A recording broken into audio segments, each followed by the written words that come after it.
castelo forte é o nosso Deus. Graça e paz, irmãos. Convido a igreja que possa abrir as suas Bíblias no Evangelho segundo Lucas, capítulo 10, leremos os versículos 38 a 42.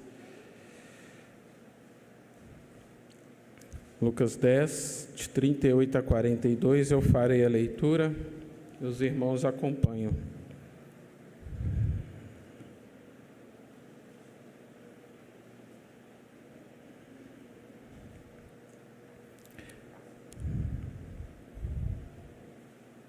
Diz assim a palavra do Senhor: Indo eles de caminho, entrou Jesus num povoado, e certa mulher, chamada Marta, hospedou-o na sua casa.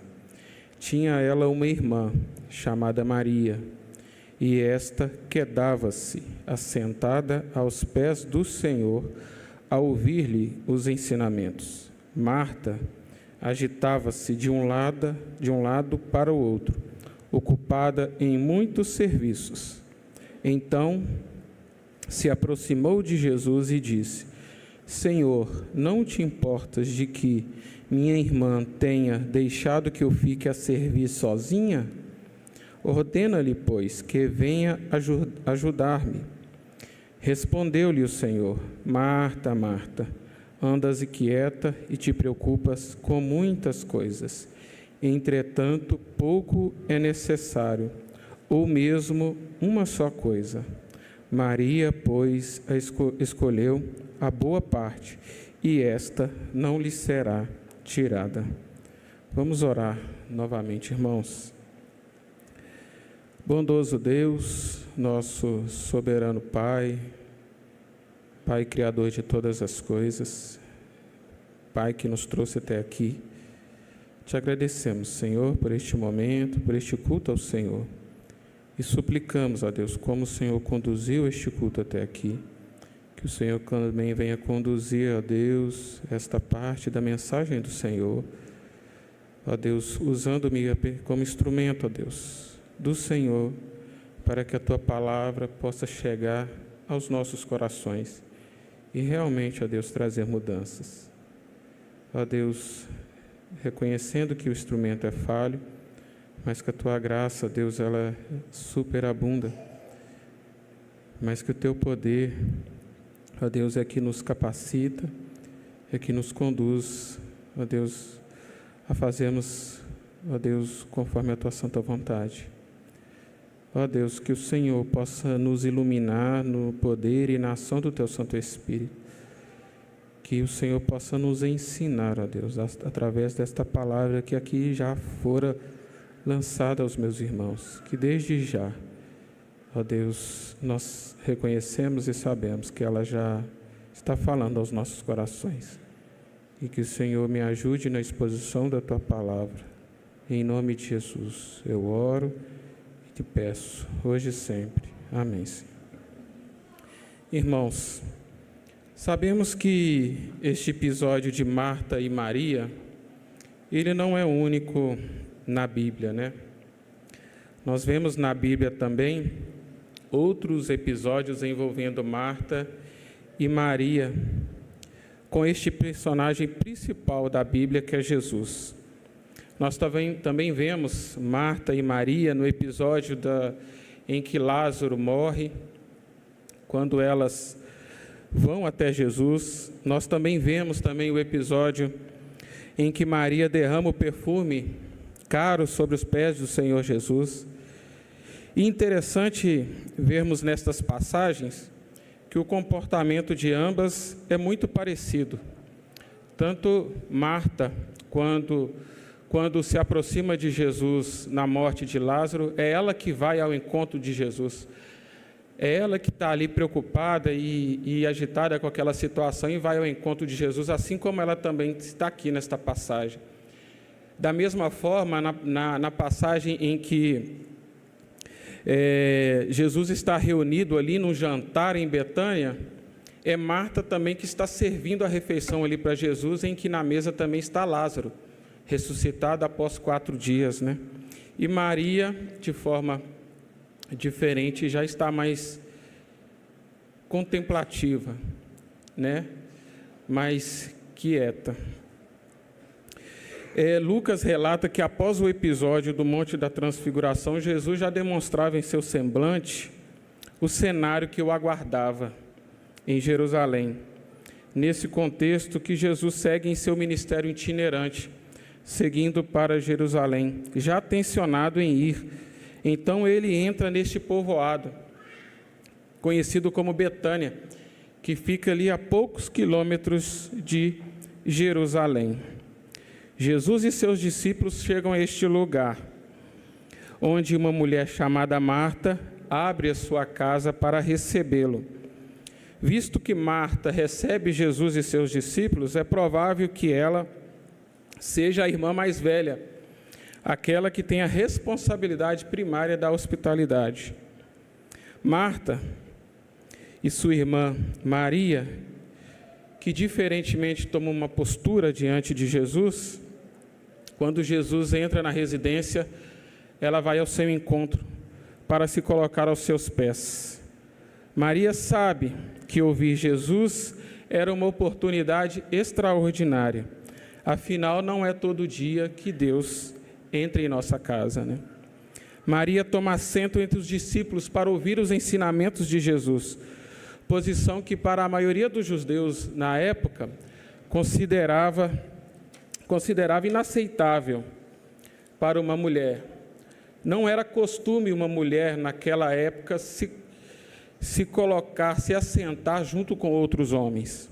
Todavia, a única objeção que é suscitada sobre Maria não vem dos judeus, não vem dos discípulos, mas sim da sua própria irmã Marta, que ressentida não gosta da atitude de deixar Marta sozinha a preparar ali aquela refeição.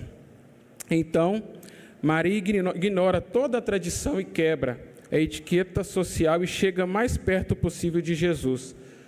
Maria é acolhida pela palavra do Senhor Jesus. O ensino de Jesus a envolve, revelando a verdade ao seu coração. Ela então está atraída pelo chamado do Senhor Jesus, o chamado para vir, o chamado para ouvir a sua palavra, os seus ensinamentos. E é isso que ela faz.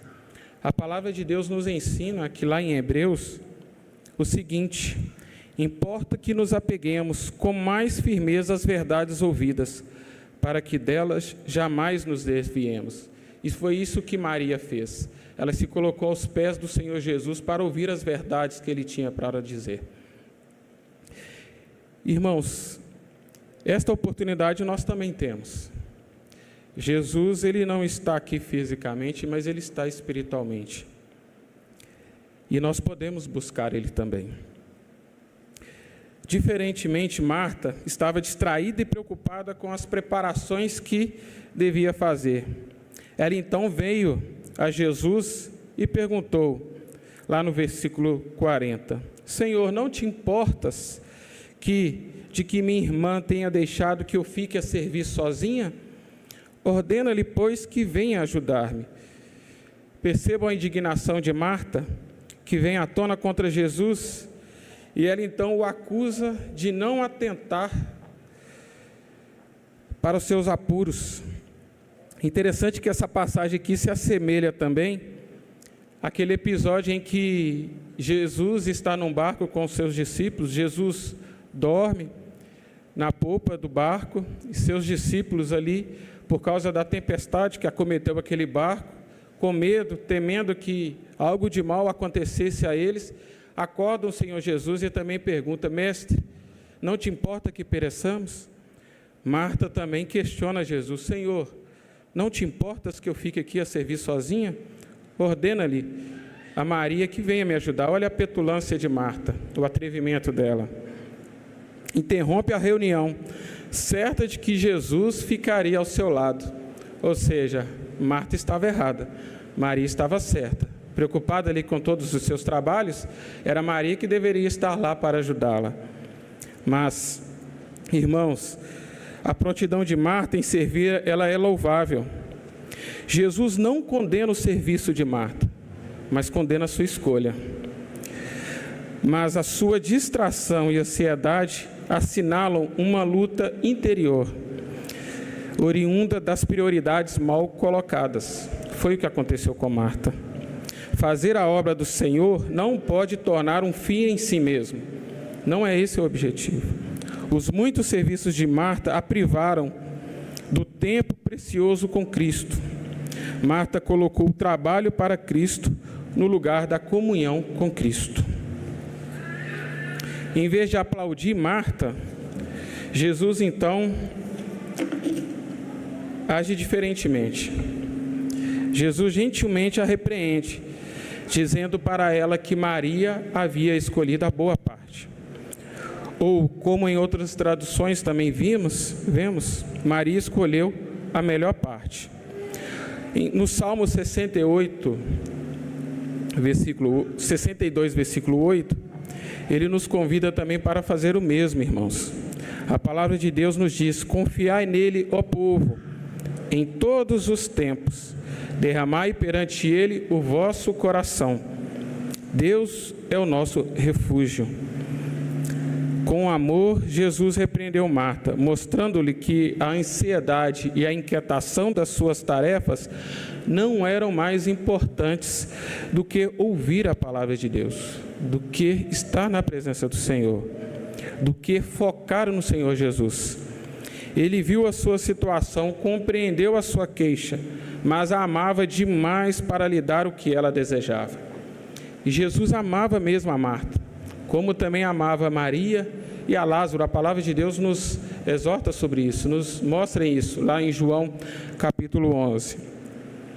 De braços abertos convidou Marta, agitada, a deixar as suas inquietações e cuidados e a encontrar refúgio somente no Senhor Jesus. Quando, irmãos, temos perguntas, não há lugar melhor para irmos, senão para aquele que tem a resposta. Acho interessante porque quando Jesus corrigiu Marta, ele não disse para ela: por que você não pode ser mais parecida com sua irmã Maria? Jesus sabia que Marta nunca seria Maria e nem Maria seria Marta. Mas quando ambas estivessem diante da mesma escolha, ou de trabalhar, ou de adorar, Marta escolheu a melhor parte. Isso implica, irmãos, que a melhor parte também está disponível. Como esteve disponível para Maria, está disponível também para Marta. E está também disponível para cada um de nós. É uma escolha que cada um de nós podemos fazer. A história de Marta e Maria nos ensina sobre a importância da prioridade certa na vida. Estar na presença de Deus, buscando conhecer a sua palavra, evitando as distrações mundanas, tendo uma vida equilibrada de amor e fé. Isto é fundamental para nós cristãos. Mas o que nós podemos também aprender com esta passagem, com a vida de Marta e Maria? Quais lições nós também podemos tirar? Eu enumerei algumas lições aqui, irmãos, que nós podemos também tirar da vida de Marta e Maria, desta passagem da Bíblia, que fala sobre a prioridade. E o primeiro ponto aqui que eu ressaltei é que Jesus, ele não quer nosso trabalho. Jesus, ele quer primeiro o nosso coração. Podemos também ser pegos pela mesma cilada de desempenho, assim como Marta caiu, sentindo que devemos provar nosso amor a Deus através dos grandes feitos. Mas não é isso que Deus exige de nós. Quando estamos na presença de Cristo, compreendemos que não é o que fazemos que deve ser considerado o mais importante. O mais importante é focarmos em Jesus. E daí decorrerão outras coisas, decorrerão o trabalho, decorrerão o nosso tempo para o Senhor, decorrerão diversas outras coisas, mas a prioridade é o nosso coração diante de Deus. O trabalho precisa decorrer da intimidade com Cristo. A vida com Jesus, ela é mais importante do que o trabalho para Jesus. A intimidade da sala de estar que Maria teve com Jesus não resultará de uma vida agitada, preocupada e ansiosa da cozinha de Marta. Como vemos no versículo 38, uma mulher com a virtude da hospitalidade. Marta abriu a sua casa para receber o Senhor Jesus, mas Marta não abriu o seu coração, não dispôs o seu coração para o Senhor Jesus. Quantas vezes, irmãos, nós viemos à igreja? Quantas vezes nós viemos à igreja e não colocamos o nosso coração diante de Deus? Quantas vezes nós entramos na igreja e em nossa cabeça pensamentos que não o de cultuar o Senhor, agitações, preocupações com o que está acontecendo, muitas vezes lá fora, muitas vezes no trabalho, às vezes até questões relacionadas à igreja também, à obra do Senhor, que tira o nosso foco de Deus, que tira o nosso foco do Senhor Jesus. Quantas vezes nós priorizamos realmente o Senhor Jesus no decorrer da nossa vida cristã? Já pararam para pensar o tempo que nós gastamos com o Senhor Jesus? Será que nós temos gastado o tempo devido que a Ele é devido? O tempo que a Ele é merecido? Que só Ele é digno de receber? Precisamos refletir, porque muitas vezes o nosso tempo não está no Senhor, está em outras coisas. O segundo ponto aqui, irmãos, que eu gostaria também de passar para os irmãos, é que a comunhão com Deus, como eu já até antecipei aqui, não virá de uma vida inquieta, preocupada, ansiosa. Por que Jesus disse para não nos preocuparmos? Cristo sabe que uma vida cheia de temor, por causa das preocupações, por causa da ansiedade, não deixaria muito espaço para a fé, irmãos. E sem fé nem agradamos a Deus, nem nos aproximamos a fim de obter o conforto e a orientação de que precisamos para enfrentar realmente os cuidados e os afazeres da vida. A inquietação surge de nossa determinação em resolver as coisas sozinhos. Nosso Senhor nunca esteve ansioso e preocupado, porque Ele não estava disposto a concretizar os seus próprios planos. Pelo contrário, Ele estava disposto a realizar os planos de Deus. Toda a nossa inquietude e preocupação surgem quando excluímos Deus dos nossos planos. Paulo tinha todas as razões para se preocupar, porque foi jogado em uma prisão em Roma e esperava então uma possível sentença de morte. Mas o que Paulo nos ensina não é isso. Paulo responde totalmente diferente.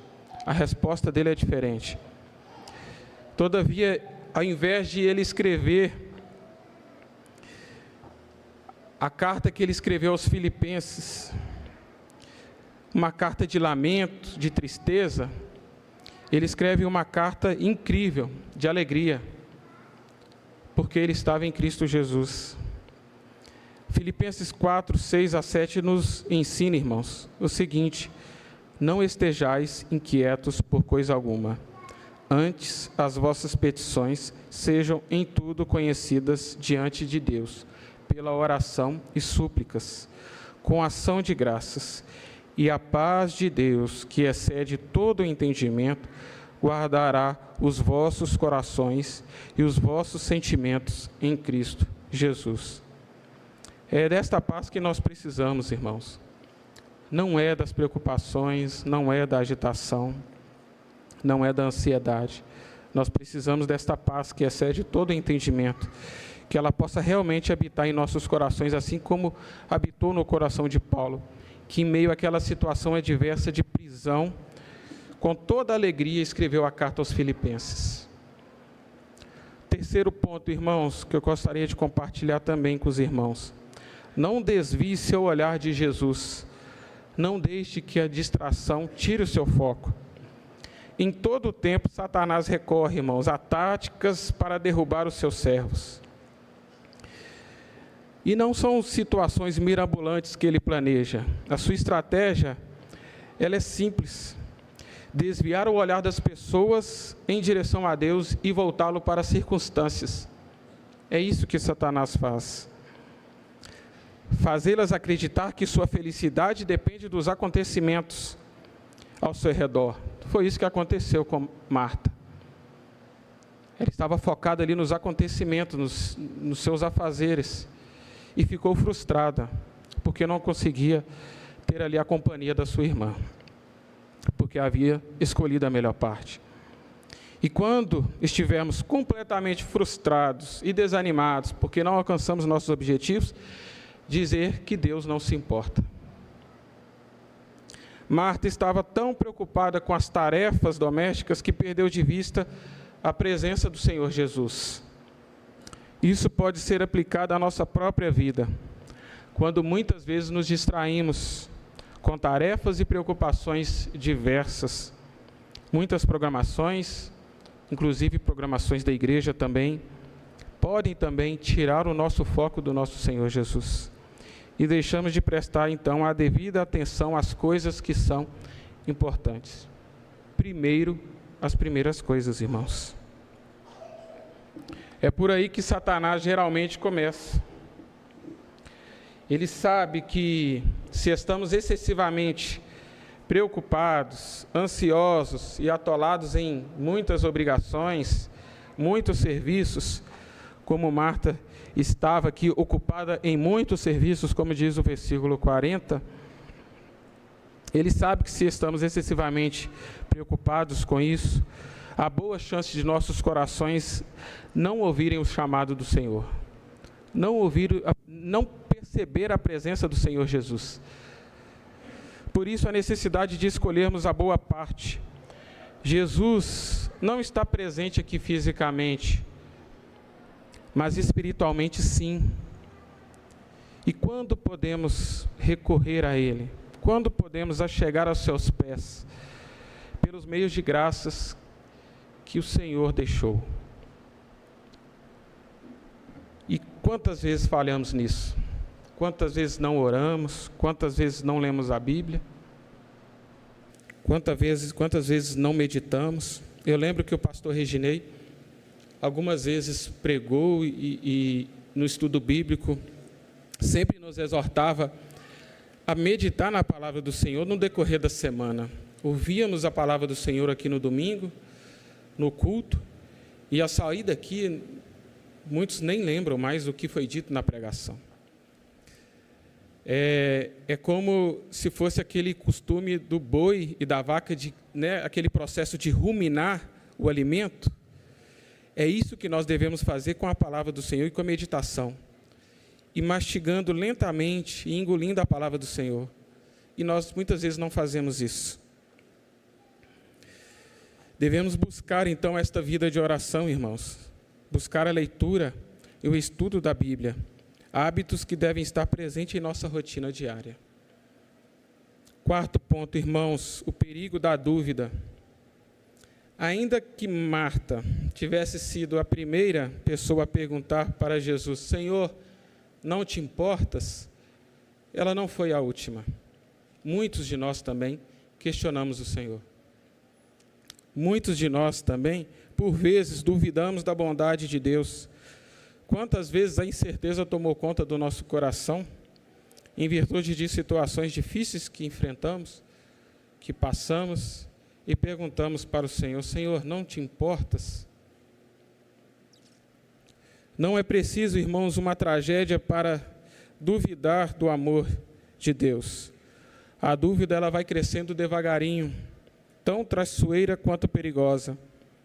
Acontece quando o nosso desejo não é atendido não se realiza quando as nossas necessidades são ignoradas.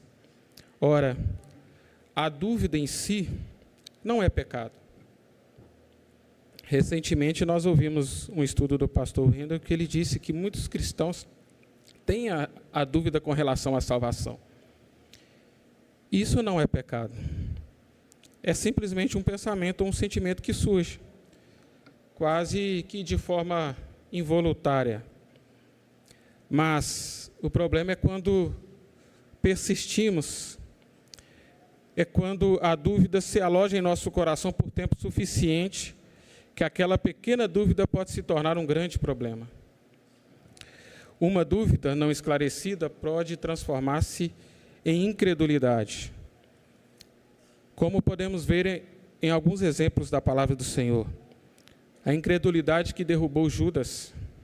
Sua traição serve como um alerta de como um coração, embora aparentemente perto de Deus, endurece à medida que percorre o caminho da incredulidade. A incredulidade também endureceu o coração de Saul. Seus olhos se fecharam para a retidão dos caminhos de Deus. A incredulidade também manteve os israelitas mais do que o tempo necessário no deserto, nesta peregrinação durante 40 anos, porque questionaram a capacidade de Deus em guiá-los. Senhor, não te importas? Quantas vezes nós já porventura tenhamos perguntado isso para o Senhor? É claro que Ele se importa, irmãos. É claro que Ele se importa. Afinal de contas, Ele deixou a sua condição de Deus para se tornar homem neste mundo e vir a este mundo, por causa de cada um dos seus eleitos. Foi por esta razão que Ele veio, foi por esta razão que Ele sofreu tamanha injúria, perseguição, dor, foi morto, foi crucificado, morto, mas ressurgiu. E hoje reina por causa de cada um de nós. Tudo isso porque Ele se importa. E mesmo que, porventura, uma dúvida possa surgir em nossos corações, irmãos, corte-a pela raiz. Não deixe-a brotar. Ao invés de alimentarmos essa dúvida e questionar o Senhor, Senhor, não te importas? Que possamos, com toda a certeza de nossos corações, declarar, Senhor, sei que Tu te importas comigo e sei que o Senhor quer o melhor para mim, como o Senhor queria também o melhor para Marta. Jesus não precisava se alimentar ali. Jesus queria alimentar, na verdade, né? Marta estava preocupada em alimentar Jesus e os discípulos, mas a preocupação de Jesus não era em receber o alimento, e sim em dar o alimento. E este alimento está disposto para cada um de nós. Basta buscarmos.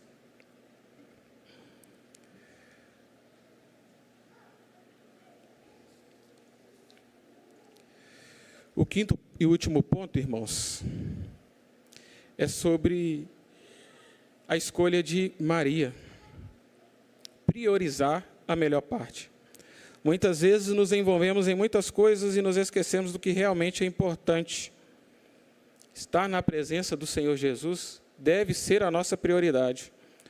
Marta estava tão ocupada com suas tarefas da casa que ela perdeu a oportunidade de passar um tempo precioso com Jesus. A ansiedade dela com as muitas áreas da vida não deve ofuscar a paz da alma daquele que escolheu viver com Cristo. A palavra de Deus nos ensina em 1 Pedro 5,7 que nós podemos lançar sobre Ele toda a nossa ansiedade. E perdemos tempos com Deus, tempos preciosos, tentando usar as nossas forças para resolver as questões que estão nos atormentando. Mas é Deus se colocando para poder nos ajudar e muitas vezes nós não queremos ouvi-lo. Nós não queremos estar diante dele e ouvir o que ele tem para nos dizer. Que possamos realmente buscar o Senhor, irmãos, assim como Maria fez. Lembrando que Marta, ela não fez uma boa escolha. Mas nós temos a oportunidade de ver o exemplo dela, de fazer uma boa escolha. Assim como o Senhor acolheu Maria para se sentar aos seus pés, na sala de estar, e convidou Marta para deixar a cozinha por um instante e gozar da melhor parte, este Jesus também nos convida e nos chama para vir. As palavras de Jesus para Marta são as que ele deseja falar a cada coração aqui. Peça a Jesus para que possa sondar e perscrutar o seu coração. Se este não é o seu desejo de estar diante do Senhor, estás ansioso e afadigado com muitas coisas, mas uma só é necessária: o Senhor Jesus. E quando escolhemos a boa parte, irmãos, ou seja, quando escolhemos a intimidade com Deus, estar na presença de Deus, inicia-se então uma mudança em nós, que refletirá em toda a nossa vida, aqui, nesta terra, no presente, mas também produzirá frutos para a eternidade, porque escolhemos a melhor parte, o Senhor Jesus, o nosso Senhor e Salvador. Ele é o único que pode nos dar um coração como o de Maria, mesmo neste mundo em que Marta estava. É só o Senhor Jesus que pode transformar as nossas vidas e fazer com que possamos realmente priorizar a sua presença. Que Deus realmente nos abençoe, irmãos. Que possamos realmente focar aquilo que é prioridade, o que é mais importante para nós. Não que o trabalho do Senhor seja menos importante, é importante também. Mas precisamos primeiro buscar o Senhor Jesus, para que depois possamos trabalhar para Ele. Que assim como Maria fez, possamos também estar aos pés dEle. E Maria, nesses 3 episódios que eu citei aqui, ela estava aos pés do Senhor Jesus. Aqui, com Marta. No episódio também da morte de Lázaro, ela também chora aos pés do Senhor Jesus. E também aqui no episódio de João 12, quando ela está aos pés do Senhor, lavando os seus pés, enxuga com seus cabelos, ela também está aos pés do Senhor. Que possamos aprender com este exemplo, está também nos quedar. Quedar realmente, irmãos, é nos prostrar diante do Senhor. Quedar é ficar paralisado diante do Senhor. É realmente parar e não deixar que nada, nenhuma distração, que nenhuma ansiedade ou preocupação interfira em nossa comunhão com o Senhor. Que este seja o nosso desejo e que Deus nos abençoe. Amém?